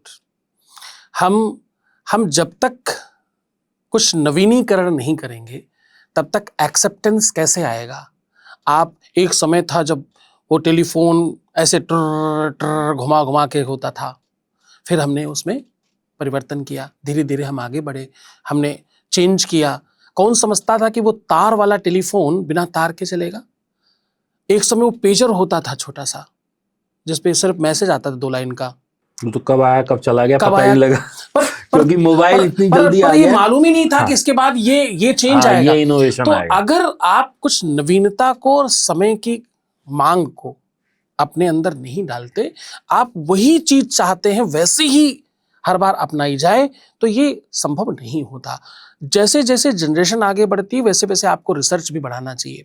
इस देश में ऋषि और रिसर्च दोनों को जब जब नीचे किया जाएगा तब तब दिक्कत आएगी। भजन क्लबिंग में समस्या क्या है, संकट क्या है? कम से कम मैं कह रहा हूं, कोई व्यक्ति मीठे के चक्कर में शहद चाट गया, पर उसमें थोड़ी दवाई भी पड़ी थी, कुछ तो फायदा हुआ, हाँ, कुछ कुछ नहीं तो से लाभ कुछ लिया। अच्छा है। जब आप वो मॉम डैडी है नहीं घर पे, पिछले कमरे में चल के कुछ तो करेंगे, और अगड़म बगड़म जो आप सुन रहे थे, मुझे तो अभी कुछ दिन पहले ये गाना बताया, मैं कहा ये क्या क्या क्या इसका मीनिंग क्या है, मतलब इसको क्या बोलते, क्या है, क्या इसको, ये क्या है, क्या बोलना क्या चाहते हैं? तो असली में कम से कम उसे छोड़ करके आप राधे राधे, कृष्ण कृष्ण, राम राम, हनुमान हनुमान, शिव शिव, किसी के नाम को आप बढ़ाकर अगर भजन क्लबिंग कर रहे हैं तो कम से कम कानों के द्वारा ही सही। आपके जीवन में कुछ भी प्रवेश कैसे करता है अंदर? कंप्यूटर में कुछ डालना हो तो आप पेन ड्राइव डाल देते हो, मोबाइल में कुछ डालना हो तो आप वाईफाई से, और तमाम ऑप्शन है, वो एयर आजकल वो एप्पल में क्या है, वो एयर क्या बोलते हैं, एयर ड्रॉप, और जाने क्या क्या ऑप्शन है, आप उससे डाल सकते हो। जीवन में डालना हो तो कैसे डालें? आप जो देखते हो, आप जो सुनते हो, आप जो टच करते हो, ये माध्यम है आपके जीवन के अंदर वो उतरने के। तो हम जो देख रहे हैं, हम जो सुन रहे हैं, वो हमको प्रभावित करता है। हंसने की चीज देखे हंसने लग गए, रोने की चीज देखे रोने लग गए, दुखी होने वाली बात दुखी हो गए, उत्साहित होने वाली बात देखी उत्साहित होने लग गए। तो मुझे लगता है कि भजन क्लबिंग में कम से कम एक चीज तो अच्छी डाली कि आपको सुनने को तो अच्छा मिल रहा है, आप उसको सुन के क्या कर रहे हैं वो सेकेंड ऑप्शन है, दोबारा में ठीक कर लेंगे, कुछ और धक्का लगाएंगे दूसरी बार में। एक बार धक्के में थोड़ा तो आप आगे बढ़े, एटलीस्ट कहीं तक तो आप पहुंचे। किसी भी व्यक्ति के घर में दादाजी बूढ़ा बाबा नहीं पैदा होता, छोटा बच्चा पैदा होता है, फिर वो जवान होगा, फिर वो बड़ा होगा, फिर वो बूढ़ा भी होगा। तो मुझे लगता है कि हमें परिवर्तन करना पड़ेगा। हमारी नीम की पत्ती, हमारी तुलसी, हमारा पुदीना जहां से शुरू हुआ था वहीं खड़ा है। आपके यंग में, या हो सकता है अपने दादाजी को, बाबा जी को देखा हो, अपने पिताजी को आपने देखा होगा, पहले जो सेविंग करने वाली वो ब्लेड थी, वो कैसी थी? सबसे पहले तो अस्तुरा था। हाँ, उस्तरा था। वो ऐसे रगड़ रगड़ के एक से ही सबकी सेविंग फिर करता था। फिर वो रेजर आया जिसको ऐसे वो टाइट करके बनाते थे, और कटते निश्चित तौर पर थे। 100 में से 80, 85, 90 लोग कटते ही थे, चाहे थोड़ा ही कटे, कटता ही था। अब देखिए उसमें रिसर्च धीरे धीरे बढ़ते बढ़ते एक रेजर से 7 और 8 और 9 तक शायद पहुंच गए। मुझे तो खैर जरूरत पड़ती नहीं, इसलिए पता नहीं लगता, मैं तो ऐसे ही करवा लेता हूँ। तो अब वो रेजर 7, 8 तक पहुंच गया, और सुनिश्चित है आप नाच के कूद के भी अगर आप खींच रहे हो कटेंगे नहीं, ये निश्चित है। ब्लेड है पर मांस नहीं काटती। ये क्या कहता है? ये रिसर्च है साहब। हम रिसर्च के लिए तैयारी नहीं है, हम रिसर्च के लिए तैयार ही नहीं, और हम रिसर्च के लिए बिल्कुल समय नहीं देना चाहते। हमारे पास समय, धन, पैसा और एफर्ट्स रिसर्च के लिए नहीं है, और ऋषि के लिए भी नहीं है। ऋषि और रिसर्च, हम सनातन नहीं सुनना चाहते, सत्संग सुनना नहीं चाहते, संतों को सुनना नहीं चाहते, सनातन के बारे में कोई चर्चा नहीं करना चाहते, और हम चाहते हैं हमारे बच्चे ठीक हो जाएं। हम बच्चों को एजुकेशन देना चाहते हैं जहां पर बिल्डिंग बड़ी हो। एजुकेशन हम नहीं देखते सर, क्या देखते हैं हम लोग? देखते हैं बिल्डिंग बड़ी हो, कैंपस बहुत बढ़िया सुंदर सा होना चाहिए, इंफ्रा अच्छा हो। सर इंफ्रा से और पढ़ाई का क्या मतलब है? वो तो दोनों अलग अलग है ना। आप आज पूजा जी से पूछे कोई, आप आज दीपक जी से कोई पूछे कि आप कितने बड़े हम लोग इंफ्रा में पढ़ते थे, और आपके ज्ञान में क्या कमी है? मैं आपको अकेले में कहता था, आज देखो सार्वजनिक कह रहा हूं कि वॉरेन बफे और वो राकेश झुनझुनवाला से ज्यादा बेटर लगते हैं मुझे। अरे बस। तो अब ये ज्ञान आपने कितनी बड़ी बिल्डिंग में पढ़ करके पाया है, कितनी बड़ी बिल्डिंग थी वो, कितना बड़ा इंफ्रा था। सर ज्ञान, शिक्षा बिल्डिंग की मोहताज नहीं है। ये भारतवर्ष है, यहाँ पेड़ के नीचे बैठ करके राम और कृष्ण पढ़ने गए तो लिखा गया रामायण में कि गुरु ग्रह गए पढ़न रघुराई, अल्पकाल विद्या सब पाई। थोड़ी देर में ऐसा हाथ रखा उनके गुरुजी ने सर पे और उन्होंने सब याद कर लिया, सारी चीजें कुछ पल में याद कर ली। तो हम वो टेक्नोलॉजी को नहीं समझना चाहते, हम उस पर रिसर्च नहीं करना चाहते। हम वो मैकाले की शिक्षा को इतना जान चुके हैं, इतना अपना चुके हैं। हमें बड़ा गर्व था एक समय पर जब हम ये कहते कि हमारा बच्चा इंग्लिश मीडियम में पढ़ रहा है जी, हमारा बच्चा तो वो वो उसमें बड़े वाले स्कूल में पढ़ता है। तो वो हम ब्रांड की वैल्यू को एजुकेशन के साथ अलाइन कैसे कर पाए? हमारा बच्चा इंग्लिश मीडियम में पढ़ता और हिंदी बिल्कुल नहीं जानता, 49, 39, 69, 29 पता ही नहीं है। तो जब उसको हिंदी नहीं पता, उसको हिंदुस्तान नहीं पता, तो उसको सनातन कहाँ से पता होगा? उसे कौन बताएगा? बचपन से रामायण नहीं पढ़ाई, हनुमान चालीसा पढ़ने नहीं दिया, नंबर्स के पीछे भगाते रहे, एक नंबर कम ना आ जाए कहीं गलती से। पढ़ाई नंबर नहीं है, पढ़ाई ज्ञान है। पढ़ाई सिर्फ किताब में नहीं है, पढ़ाई समाज में भी है, आसपास भी है। आपके संस्कार भी एक पढ़ाई है सर। आप गाड़ी चलाते, ये भी तो एक एजुकेशन है। कोई एसी बनाना जानता, कोई कैमरा चलाना जानता, कोई एडिटिंग जानता है, कोई ग्राफिक जानता है, कोई शेयर मार्केट जानता है, ये सब ज्ञान ही तो है। कुछ भी जिस भी चीज से किसी को कुछ बताया दिया जा सके, उसका नाम विद्या है, शिक्षा है। आप ज्ञान तो देते हैं, रोज तो बताते हैं धनवान कैसे बने। वो आपने मुझे याद है, मेरा सिंहासन देखा इन्होंने, आप नहीं थी, ये सिंहासन देखा इन्होंने मेरा। वो क्या, हम लोगों के चांदी के सिंहासन होते हैं और छतर चमर दंड वंड लेकर के हमारे साथ साधु लोग चलते हैं। आपके क्या स्टूडियो में वो सब आ नहीं सकता था, वरना तो मैं जहाँ बैठता हूँ सिंहासन पे बैठता हूँ। तो आपने कहा कि गुरुजी चांदी बहुत महंगी होने वाली है, आप एक आध आसन और बनवा लीजिए। तो मुझे लगा ये कैसे संभव है, अभी तो बहुत बहुत ऊपर है ही ऑलरेडी, और वो 4 गुनी 5 गुनी हो गई। तो मतलब जब इन्होंने मुझे कहा तो और तमाम लोगों को कहा कि भाई ये आ रहा है, ऐसा ऐसा होने वाला है, ऐसा माहौल दिखता है। तो आपके कारण से जो भी 2, 4, 10 लाख, 20 लाख, 50 लाख लोगों ने सुना होगा, तो वो सब जाग गए ना। तो ये भी तो एक विद्या है सर, ये भी तो ज्ञान है। तो ज्ञान कहाँ से मिलेगा, किस तरह मिलेगा, इसका कोई स्थान नहीं होता। तो वो जो आप क्लबिंग की बात कर रही, तो मुझे लगता है अगर भजन क्लबिंग हो रही है तो इसमें नुकसान नहीं है। कम से कम उस वाले क्लब से ये वाला क्लब किसी भी तरह से, किसी परसेंटेज में तो बेटर है। ना कोई ड्रिंक है, ना कोई नॉनवेज है, और शिष्टता से सब जाते हैं, ईश्वर का नाम लेते हैं। ईश्वर का नाम लेते हैं। तो यूथ को परिवर्तित करने के लिए आपको, देखिए हर व्यक्ति के लिए अलग प्रोडक्ट होता है, उसको उसके जैसा ही बनाना पड़ेगा। अब पुरुषों को लिपस्टिक कैसे बेची जाएगी, वो संभव कैसे होगा? तो आपको बच्चों के लिए बच्चों जैसा मानस बनाना पड़ेगा, उनके जैसा रिसर्च करके उनको देना पड़ेगा ताकि उन्हें अच्छा लगे। आपने खाने में खूब रिसर्च किया, चॉकलेट लगाओ तो बच्चे खा लेते हैं, इसमें ऐसे करके एक सैंडविच बना दो तो बच्चे खा लेते हैं, इसमें कलरफुल चीजें डाल दो तो बच्चे खा लेते हैं। तो ऐसे ही रिसर्च आप अध्यात्म में कीजिए, सनातन में कीजिए, अपनी संस्कृति में कीजिए और अपने संस्कारों में कीजिए, ताकि वो जो भजन क्लबिंग है ये एक, मुझे लगता है कि एक अच्छा कदम है। ऐसे कदम पर और काम होने चाहिए मेरे अपने हिसाब से। अच्छा गुरुजी, एक और बात बताइए, ये आज ना मेरी बेटी ने मुझे कहा था पूछने को कि जो लोग फास्ट रखते हैं, क्या वो ज्यादा आस्था रखते हैं या जो अपने कर्म अच्छे करते हैं वो ज्यादा आस्था रखते हैं? क्योंकि जैसे मेरे फ्रेंड सर्कल में है, जैसे मेरी बेटी अपना कर्म बहुत अच्छा कर रही है, लेकिन मैं ये कहूँ कि कोई वो फास्ट रखती है, वो नहीं रखती है। लेकिन कुछ लोग हैं जो फास्ट तो बहुत रखते हैं, लेकिन वो उनके कर्म उतने अच्छे नहीं है। तो क्या ईश्वर भूखे रहने से खुश होता है?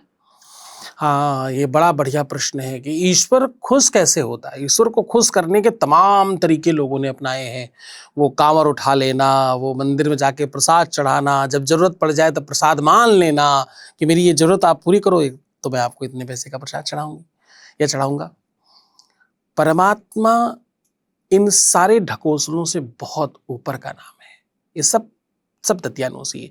ये सब आपके अपने निजी स्वार्थ में बनाए हुए प्रबंधों का नाम है। ये सब प्रबंध आपके अपने निजी चीजों के लिए। अब आप थोड़ा व्रत को समझिए। नॉर्मल समय में कप में चाय पी जाती है, व्रत में गिलास में पी जाती है। नॉर्मल समय में पानी में चाय पत्ती लग करके चाय बनती है, व्रत वाले समय में दूध में चाय पत्ती लग करके बेटर और अच्छी तरीके से गाढ़ी चाय बनाई जाती है। नॉर्मल समय में चाय के साथ कुछ मिले ठीक है, नहीं तो कोई खास बात नहीं। व्रत वाले दिन आपको चाय के साथ में मखाने, मूंगफली के दाने और ड्राई फ्रूट्स, वो कलहारी हुई आलू चकाचक बढ़िया चाहिए ही चाहिए, और वो भी देसी घी में कर चाहिए, क्योंकि आप व्रत है, क्योंकि आप व्रत में हैं उस दिन। आपने उपवास किया, इतना बड़ा एहसान किया भगवान के ऊपर। साबूदाने की खिचड़ी, साबूदाने की खीर, फीस्ट है। वो आप वो बादाम का हलवा, काजू की कतली और तमाम चीजें, फल फ्रूट, दूध दही, घी और जूस, फ्रूट की चाट, और ये सबसे अगर आप मान लो आपका बाई चांस कहीं मन इधर उधर हो रहा हो तो भी कूटू के पकौड़ी, सिंघाड़े की वो कचौड़ियाँ और पूड़ियाँ, सिंघाड़े के आटे की, कूटू के आटे की पकौड़ियाँ, ये सब बाकी है भी। और इन सबके साथ में आजकल कूटू की और सिंघाड़े के आटे की रोटियां भी बन जाती हैं, आलू उसमें मैश करके, और बढ़िया आलू की सब्जी बन जाती है चकाचक। और फिर चावल वाली अगर मान लो कमी लग रही हो तो सवा के चावल आप खा सकते हैं इसमें। तो ये सब करके भी आप व्रत हैं। और उसके बाद मीठा भी। हाँ, उसके बाद मीठा भी चाहिए सर, मीठा चाहिए, और अच्छा वाला रिच मीठा चाहिए, मलाई चाहिए, रबड़ी चाहिए। इस दिन खूब श्रेष्ठतम भोजन करने को व्रत कहते हैं। तो साहब बहुत अच्छा आप खाना खा लें, इससे भगवान कैसे प्रसन्न होगा? लोग उपवास का सही मतलब नहीं जानते। इस देश में बड़ा संकट है इस बात का। लोग हवाओं के साथ बहते हैं, प्रभावों के साथ बहते हैं, किसी से प्रभावित होकर के फला कर रहा है इसलिए मुझे करना है। वो कभी कोई क्रिकेटर, कभी कोई एक्टर, कभी कोई ऐसे ही बड़ा आदमी, वो एक रील वायरल हुई किसी रईस आदमी की तो सारे लोग वैसे करने लगे। पूजा करने का सही तरीका क्या है?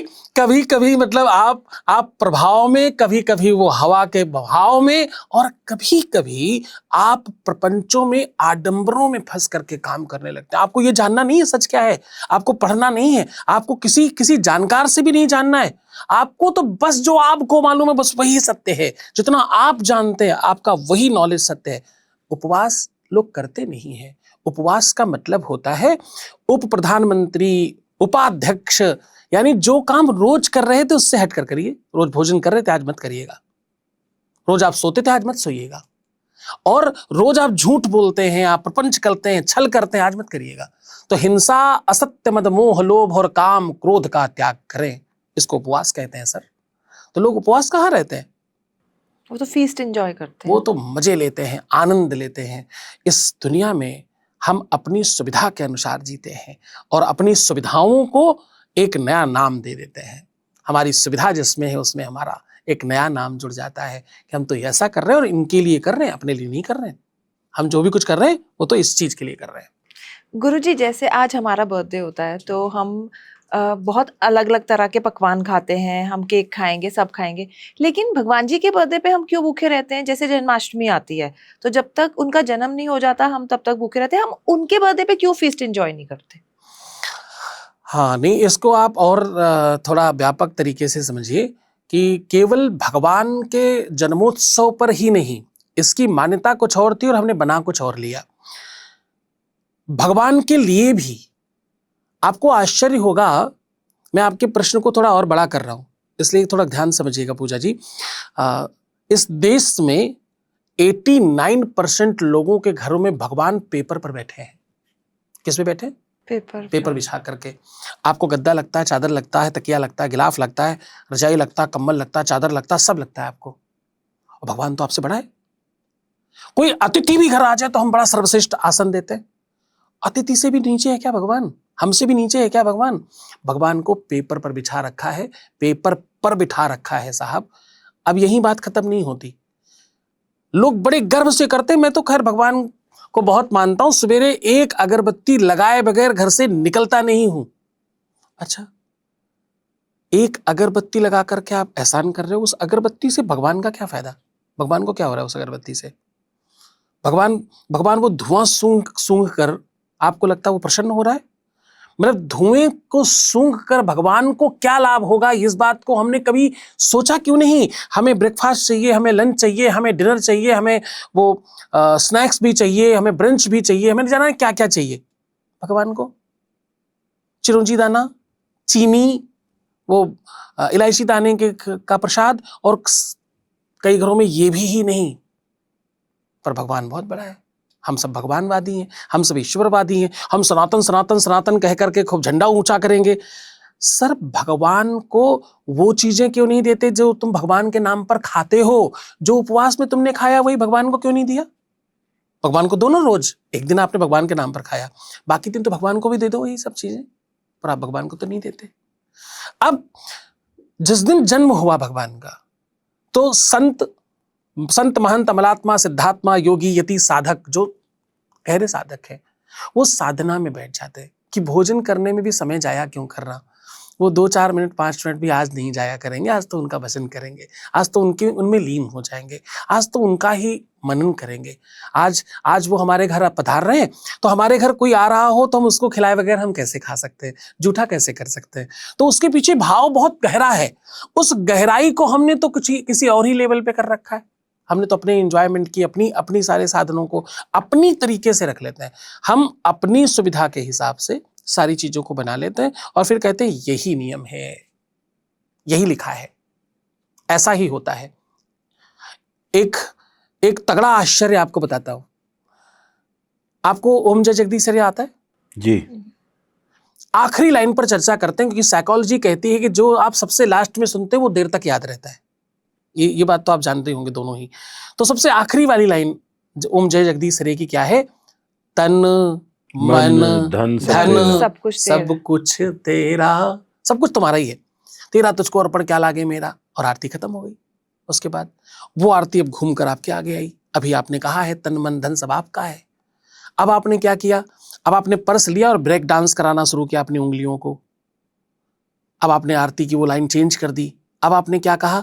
अब आपने कहा कटी फटी सब तेरी। सबसे खराब वाली नोट, बेकार वाली नोट, गली वाली नोट, फटी वाली नोट कहाँ है? उसको ढूंढते हैं आप उंगलियों की ब्रेक डांस करते हुए, फिर ढूंढ कर निकाल कर वो डालते हैं। और फिर अति तो तब करते हैं जब कहते हैं कटी फटी सब तेरी, सिक्के भी तेरे स्वामी, सिक्के भी तेरे, सुख संपत्ति मेरी, संकट सब तेरे, ओम जय जगदीश हरे। तो जीवन में हमने भगवान को माना ही कहां है? भगवान को भगवान की, ना भगवान को माना ना भगवान की माना। और फिर इस देश में 99.9% लोग दुखी और तकलीफ में होकर के लोग कहते हैं अमेरिका तो बड़ा सफल है, यहां तो इतने देवी देवता हैं, फिर भी हम क्यों बेकार हैं, हम क्यों खराब हैं? तो तुमने माना कहां? तुमने सुना कहां? तुमने समझा कहां? आप अपने घर में सब लेकर बैठे रहिए कि हमारे पास तो सब है, अस्त्र शस्त्र सब आपके घर में रखे हैं, और लड़ाई करने आप पहुंच गए तो सामने वाले ने कहा भाई तुम्हारी बारी, तुम पहले लड़ लो, तुम अपने बम बारूद जगा दो। सर गलती, बारूद तो घर में रखा है।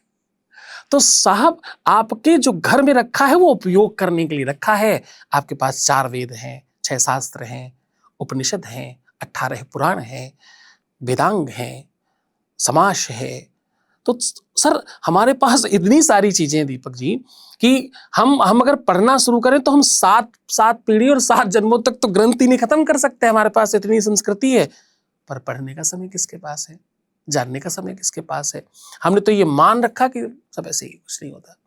पंडित जी लोग अरे गुरु जी अरे सब ऐसे ही होता, कुछ नहीं होता, ये तो ज्ञान बखारेंगे, अरे ये तो ज्ञान बताएंगे, अरे देखो शुरू हो गए ज्ञान बताना। अरे शुरू हो गए ज्ञान बताना, तुम महाज्ञानी सुन भी तो लो ज्ञान। महाज्ञानी तुम सुनोगे तो हो सकता है तुम्हारे महाज्ञान के संसार में और महासागर में कुछ बूंद और बढ़ जाए, घटेगा तो कुछ। एक आजकल जगत गुरु जी एक ट्रेंड चल पड़ा है जी, अरे ये तो चलता है। हाँ ये तो चलता है। मतलब अगर आज आप किसी को कुछ समझाओ भी ना कि बेटा ये गलत है ये सही है, अरे पापा सब चलता है। तो ये चलता क्या है? मतलब ये क्या चल क्या रहा है? ये चलता से चल क्या रहा है का जो अंतर है ये हम क्यों नहीं समझ पा रहे हैं? जी, मनुष्य उल्टा भागता है। जो नहीं हो पाता वो कहता है तो होता है, जो नहीं हो सकता, जो नहीं किया जा सकता, जिसको करना उचित नहीं है, उसको कहता है कि ये तो होता है और ये तो चलता है। हमारी आदत है हम अपनी असफलता को अपनी असफलता मानते ही नहीं है। जो हमारा सबसे बड़ा गुण था, हमने वही सबसे बड़ा अवगुण बना लिया। हमारा ये गुण था कि हम अपनी असफलता को कहते नहीं कोई बात नहीं, सब भगवान अच्छा करता है, ताकि हम डिप्रेस ना हो और हम पुनः तैयार हो जाएं। गिरकर खड़ा हो जाना, दोबारा तैयार हो जाना, ये हमारी ताकत थी। अब हमने क्या किया, हमने ये सोचना शुरू कर दिया कुछ नहीं, सब ठीक है, सब ठीक है, सब ठीक है। हमने उसको अपनी कमी बना ली, हमने अपनी उसको अवगुण बना लिया। सब चलता है, कोई बात नहीं, सब चलता है, कोई बात नहीं। हम अपनी असफलता को सदैव दूसरों पर डाल देते हैं। ये मम्मी की वजह से हुआ, ये वाला काम पापा की वजह से हुआ, ना ये मुझे आज कहते वहां जाने को, ना मैं जाता, ना ये सवेरे सवेरे मुझे टोकते, ना ऐसा होता। इन्होंने सवेरे टोक दिया, उसी वजह से नहीं हुआ। आज मंगलवार था, मैं अक्सर मंगलवार को ये खा के निकलता हूं, आज सुबह सुबह इन्होंने मुझे ये खिला दिया, इसलिए काम खराब हो गया। तो हमने क्या किया, हमने हर अपनी गलती को किसी दूसरे पर थोप कर हम स्वतंत्र हो गए। ये हमने अपनी कमी बना ली, जबकि ये हमारा गुण था। तो मुझे लगता है वो जो चलता है ना, वो हमने अपना अवगुण बना रखा है। सब चलता है, जो नहीं चलता उसको ही लोग चलता बोलते हैं। तो मुझे लगता है कि वो नहीं चलना चाहिए। जो चलता है उसको स्टॉप करना चाहिए। जो सब चलता है, जहां जहां भी ये लगता है जो सब चलता है, अरे सब चलता है, ये तो सब करता है, बस वो सब स्टॉप कर देना चाहिए, क्योंकि वो नहीं चलता। गुरुजी ये बताइए कि आज के टाइम में पूजा करने का सही नियम क्या है? मैं इस पे थोड़ा सा और ऐड कर दूंगा। हमारे यहाँ ना, हम बच्चा जब स्कूल जाता है, हम उसे ABCD से लेके सेंटेंस फॉर्मेशन से लेके CaCO3 से लेके और कोबाल्ट और न्यूक्लियर तक तो पढ़ाने की कोशिश कर रहे हैं, लेकिन हम उसको एक ये चीज़ नहीं बता पा रहे कि भैया भगवान की आराधना ऐसे करनी है, पूजा अर्चना का सही तरीका ये है, भगवान से किस तरीके से, मतलब भगवान को क्या व्यवहार हम दें, भगवान का कौन सा मंत्र हमें सबसे ज़्यादा फल देगा। अब देखो यहाँ पे हम सेल्फिश ही हैं, तो कौन सा लाभ देगा, जी। ये सब हमें कहीं सिखाया बताया नहीं जा रहा। जी। आप देखिए, मैं पिछले 20-30 साल का व्याकरण देता हूँ, क्योंकि जो मैंने खुद महसूस किया है। जब हम छोटे छोटे थे तो एकदम से एक लहर चली कि भैया आप सब, सारी दुनिया जिससे बात करो वो वैष्णो देवी जा रहा है। उसके बाद साईं बाबा की तरफ सब लोग आकर्षित हो गए, फिर बीच में शनि महाराज के हो गए। जबकि मेरे दादाजी ने मुझे ये बताया था कि शनि महाराज क्या, स्त्रियों का तो जाना ही वर्जित है। ऐसा कहते हैं कि भाई वहाँ स्त्रियां नहीं जाती, पुरुष जाते हैं। और पहले तो शायद ये भी था कि वो अंगोछा बांध के जाते थे, कपड़े भी शायद वो पूरे नहीं पहन के जाते थे। फिर बिहारी जी की एक लहर चल पड़ी। इस बीच में अयोध्या का भी बहुत वो हुआ कि जिसे देखो जी, अब मैं अयोध्या जा रहा हूँ, वहाँ तो राम मंदिर बन रहा है। चलिए, बीच में ये श्रीनाथ जी का भी हो, मतलब ये ऐसा क्यों है बीच में, ये आपने इनका भी, मतलब आप तो, मैं कहते हुए शायद गलत बोल रहा हूँ, लेकिन मतलब ये शिव जी के भी, जैसे कहाँ जा रहे हो भाई, ये जा रहे हैं अपना कांवर वाले हैं, कांवर वाले या केदारनाथ जी जा रहे हैं, और ये जो उज्जैन जी जा रहे हैं, महाकालेश्वर। मतलब ये ऐसा क्यों होता है कि हर बार हमें एक, अब खाटू श्याम जी आप देख लो, कितनी भीड़ को बढ़ गया है, इतनी भीड़ है कि वहाँ 6-6 घंटे 10-10 घंटे में नंबर नहीं आ रहा। तो क्या ये मतलब ये चेंज ऑफ पावर हो रहा है भगवानों में, या चेंज ऑफ माइंड हो रहा है इंसानों में? और हमें क्या करना चाहिए, मतलब अगर हमें अपने आप को अध्यात्म से जोड़ना है तो घर में क्या नियम करना चाहिए, कैसे पूजा पाठ करनी चाहिए ताकि हम अच्छे से जुड़ सकें? प्रश्न बहुत बढ़िया है, पर इसका जवाब इतना व्यापक है कि मुझे लगता है सिर्फ इसके अकेले जवाब में भी पूरे दिन बोला जाए तो कम है। क्योंकि अध्यात्म आपको सब तरफ से बलवान बनाता है। आप जब लाइव कोचेस को सुनने जाते हो, जब आप किसी मोटिवेशनल को सुनने जाते हो, जब आप किसी ऐसे व्यक्ति को सुनना या देखना चाहते हो, मैं यूथ की बात कर रहा हूँ, मैं जनजीज की बात कर रहा हूँ, जिनको आप सिखाने की बात कर रहे हो, उनके लिए कह रहा हूँ।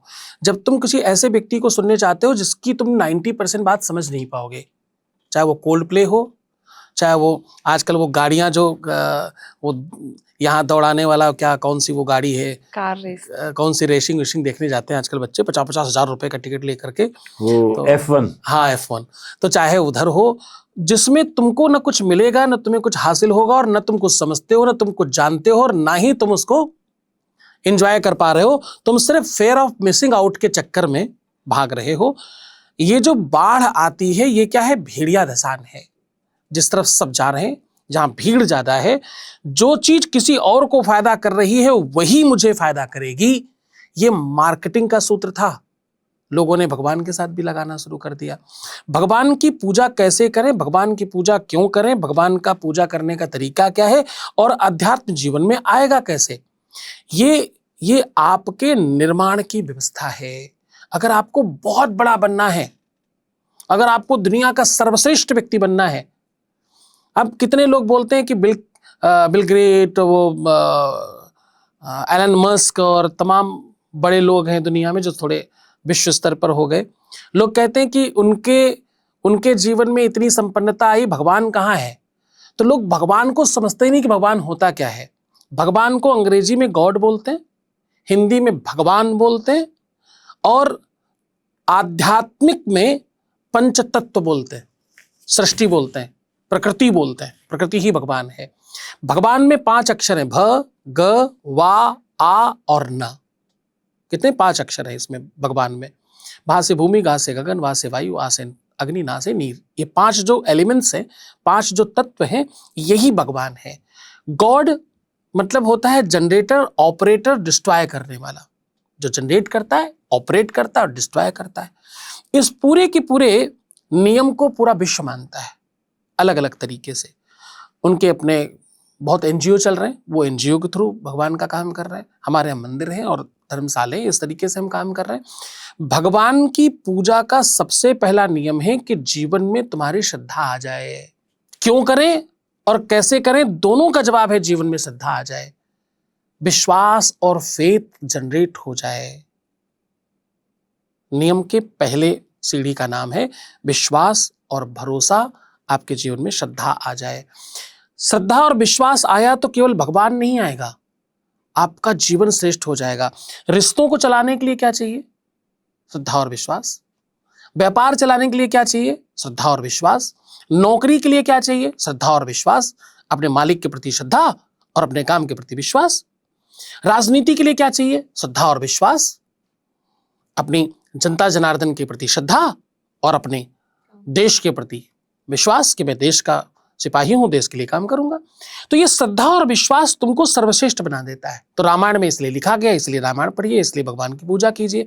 भगवान राम के लिए जब चरित्र लिखा जा रहा था तो सबसे पहले ये बात लिखी गोस्वामी तुलसीदास जी ने। उन्होंने कहा, बोले भवानी शंकरो वंदे श्रद्धा विश्वास रूपिणो। बोले भगवान शंकर और पार्वती कौन है? बोले एक श्रद्धा है और एक विश्वास है।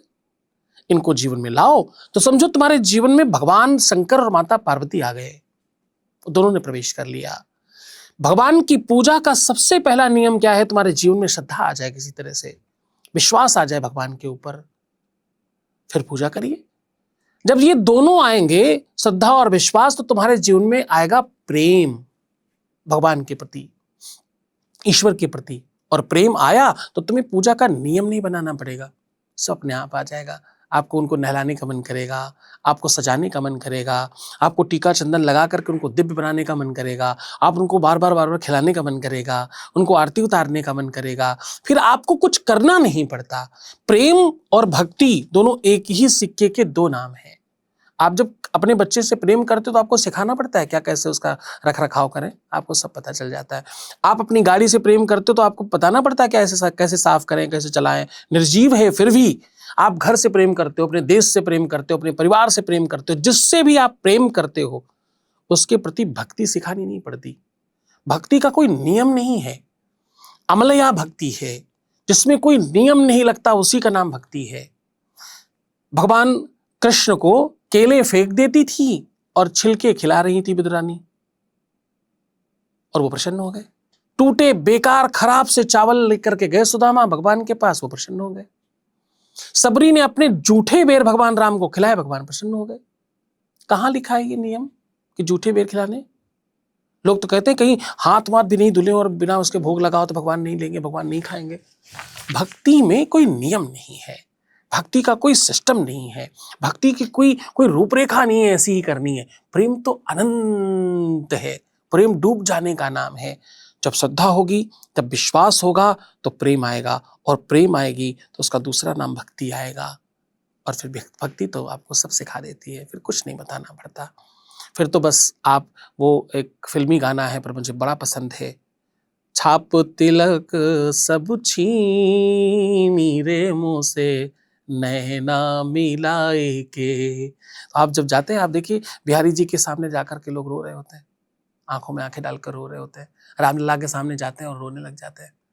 तो ऐसा लगता है कि सर्वस्व मिल गया है। परमात्मा से हम समस्याओं के वशीभूत होकर के मिल रहे हैं।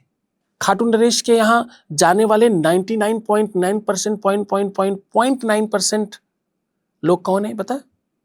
बिजनेसमैन, जिनको कुछ चाहिए, लाओ कुछ दो, ये लेने आए। वो लोग जा रहे हैं खाटू नरेश, जिनको लगता है भाई यहाँ जाने सब हो जाता है। अरे खाटू नहीं गए तुम, अरे तुम्हें ये तकलीफ है, एक बार तुम खाटू श्याम होकर के आइए, फिर देखिएगा। लोग स्वार्थ में जा रहे हैं, भक्ति में नहीं जा रहे। अब क्या होगा? स्वार्थ में जाने वाले, चाहे साईं बाबा के पास जा रहे हैं, चाहे खाटू के पास जा रहे हैं, चाहे शनि के पास जा रहे हैं, और चाहे संतोषी माता के पास जा रहे हैं, कल एक्सचेंज हो जाएगा। स्वार्थ पूरा नहीं होगा ना। एक समय तक आपको लगेगा हो जाएगा, शायद इस बार हो जाएगा, 4 बार जा चुके हैं, 6 बार जा चुके हैं, 10 बार जा चुके हैं, शांति मिल रही है, अच्छा लग रहा है, हो जाएगा। नहीं होगा तो आप दूसरी जगह भागेंगे, क्योंकि आप भक्ति में नहीं है ना, आप प्रेम में नहीं है ना। आप बच्चे को 10 बार भी चॉकलेट दे करके आपको कभी लगता है इसने मुझे पैसे नहीं दिए इस बार चॉकलेट के? एक बार भी फील होता है? नहीं, क्योंकि भक्ति और प्रेम निस्वार्थ है। एक लाइन पर कहकर आपको ओवरटू कर रहा हूं, क्योंकि ये मेरा बड़ा पसंदीदा सब्जेक्ट आपने छोड़ा, तो मैंने कहा कि पूरा दिन भी बोला जाए तो कम पड़ेगा। एक पुजारी भगवान के सामने खड़ा हुआ और भगवान ने कहा कि मैं तुम्हें कुछ देना चाहता हूं, इसके बदले में तुम रोज पूजा करते हो। तो पुजारी नाराज हो गया। पुजारी ने कहा सुनिए, मैं अगर मांगू तुझे तो हरगिज न देना कुछ मुझे। मैं हो सकता है किसी दिन गलती से मजबूर हो जाऊं समस्याओं के वशीभूत होकर के। तो कहते मैं अगर मांगू तुझे तो हरगिज न देना कुछ मुझे, वरना आशिक नहीं मजदूर कहलाऊंगा मैं। क्या क्या प्रेम, क्या भक्ति। हमने आपके लिए कुछ किया और उसके बदले में सामने वाले ने कुछ दे दिया, अरे तो शर्मसार कर दिया। पैसे देकर के आपने हमें चाय पिलाई, बहुत प्यार से बनाई, आपने कहा कैसा लगा, मैंने 20 रुपए निकाल के दिए, ऐसा लगा। आप उस दिन के बाद मुझे कभी नहीं पलट कर पूछेंगी, आपको कभी मन न करेगा। यार क्या चाय पिलाना है इनको पता नहीं है, इनको चाय के बारे में कहाँ पता है। ये तो व्यापार जानते हैं, ये प्यार नहीं जानते। तो भक्ति तो बहुत बहुत अंतरंगता का विषय है। हमने बच्चों में वो बीजारोपण नहीं किया ना, वो शिक्षा में, वो ज्ञान में, वो व्यवस्था में नहीं डाला ना, ये बड़ा अपराध हुआ है। अब शिक्षा में हमारी अपनी व्यवस्थाओं में डालना पड़ेगा, अन्यथा इस देश में आगे सनातनी कोई बचेगा ही नहीं। लोग हिंदू मुस्लिम कर करके मर जाएंगे, आगे यही हिंदुओं के बच्चे ही सनातनी नहीं होंगे, न मानेंगे और न जानेंगे। तो न जब जानेंगे ही नहीं तो मानेंगे कैसे? फिर तो जो कुछ बता देगा वही मान लेंगे। क्योंकि इस दुनिया में लोग आंख से देखते नहीं हैं, लोग कान से देखते हैं, जो सुन लेते हैं उसी को सच मान लेते हैं। तो ये बड़ा अपराध है। चलिए, अब आपका भी समय बहुत अनमोल है, बस मैं एक सवाल और पूछूंगा, फिर हम इस आज के पॉडकास्ट को विराम देंगे। हर व्यक्ति को एक ही चीज़ चाहिए और वो है पैसा। कुछ ऐसा मूल मंत्र बता दीजिए कि जो गरीब है वो थोड़ा सा संपन्न हो जाए, जो संपन्न है वो और ऊपर चला जाए, और जो और ऊपर है वो और ऊपर चला जाए। क्योंकि ये पैसे और माया की भूख तो किसी की मिटती नहीं है, और मेरी भी नहीं मिटती। इनके उसमें मैं भी एक ऐड करूंगी कि जो लोग ज्यादा छल कपट करते हैं, लोगों के इमोशंस के साथ खेलते हैं, वो धनवान क्यों होते हैं? और जो अपना काम बड़े आराम से प्यार से करते रहते हैं, जो इस बात से डरते हैं कि हमारे से किसी का मन ना दुखे, उनको सक्सेस क्यों नहीं मिलती है? ये बड़ा अच्छा, दोनों ही प्रश्न बहुत बढ़िया है। धन असल में ना बाय प्रोडक्ट है। पैसा जो है वो बाय प्रोडक्ट है। पैसा अकेला कभी नहीं आता, पैसा किसी व्यवस्था के साथ आता है। आप पेड़ लगाइए, फलाएंगे। आप कोई काम कीजिए, उसका आपको बेनिफिट मिलेगा। ददाती प्रतिगृहणाति नानिथै सा प्रसीदति, ये वाला सूत्र लोग नहीं जानते, इसलिए धनवान नहीं हो पा रहे हैं। धनवान होना दुनिया में सबसे छोटा काम है, और वो नहीं कर पा रहे लोग। इस देश में 1 लाख रुपया महीना कमाने वाले भी मुझे लगता है 3.7% या 1.67% लोग होंगे। अलग अलग डेटाज है, इसलिए दोनों नंबर बताए हमने आपको। संपन्नता एक पल का काम है। एक क्षण पहले आप गरीब थे, एक क्षण बाद आप अमीर हो सकते हैं। आप व्हाटएवर एक नंबर चूज कर लीजिए, मुझे 1000 करोड़ चाहिए, मुझे 100 करोड़ चाहिए, मुझे 50 करोड़ चाहिए, मुझे 5000 करोड़ चाहिए। मैंने अपने जीवन में 17 लोगों को चुना और सबको 10-10 हजार करोड़ पर टच कराया। 10,000 CR मतलब व्हाट ए नंबर, मतलब आप सोचिए कितना ह्यूज नंबर, कितना बड़ा नंबर है, और वो वहां तक पहुंचे। कारण पैसे को हम जिस दृष्टि से देखते हैं, पैसा उसी तरह से हमारे पास आता है। पैसा जो है ना, हमारे देश में लक्ष्मी कहा गया है इसको। उनकी आरती में है, तुम बिन यज्ञ न होता, वस्त्र न हो पाता, खान पान का वैभव सब तुमसे आता, जय लक्ष्मी माता। उनकी वजह से सब हो जाता है। लोग कहते हैं पैसा सब कुछ है, भगवान नहीं है। अरे पैसा भगवान ही है, लक्ष्मी माता है। हम तो प्रणाम करते हैं, हम तो नमन करते हैं, पूजा करते हैं, दीपावली में उनकी आराधना करते हैं। ये कौन कहता है पैसा भगवान नहीं है? पैसा भगवान है। पैसा प्राप्त करने का एक ही निश्चित सूत्र है, रात्रि में सच में सो जाइए, सवेरे सच में उठ जाइए।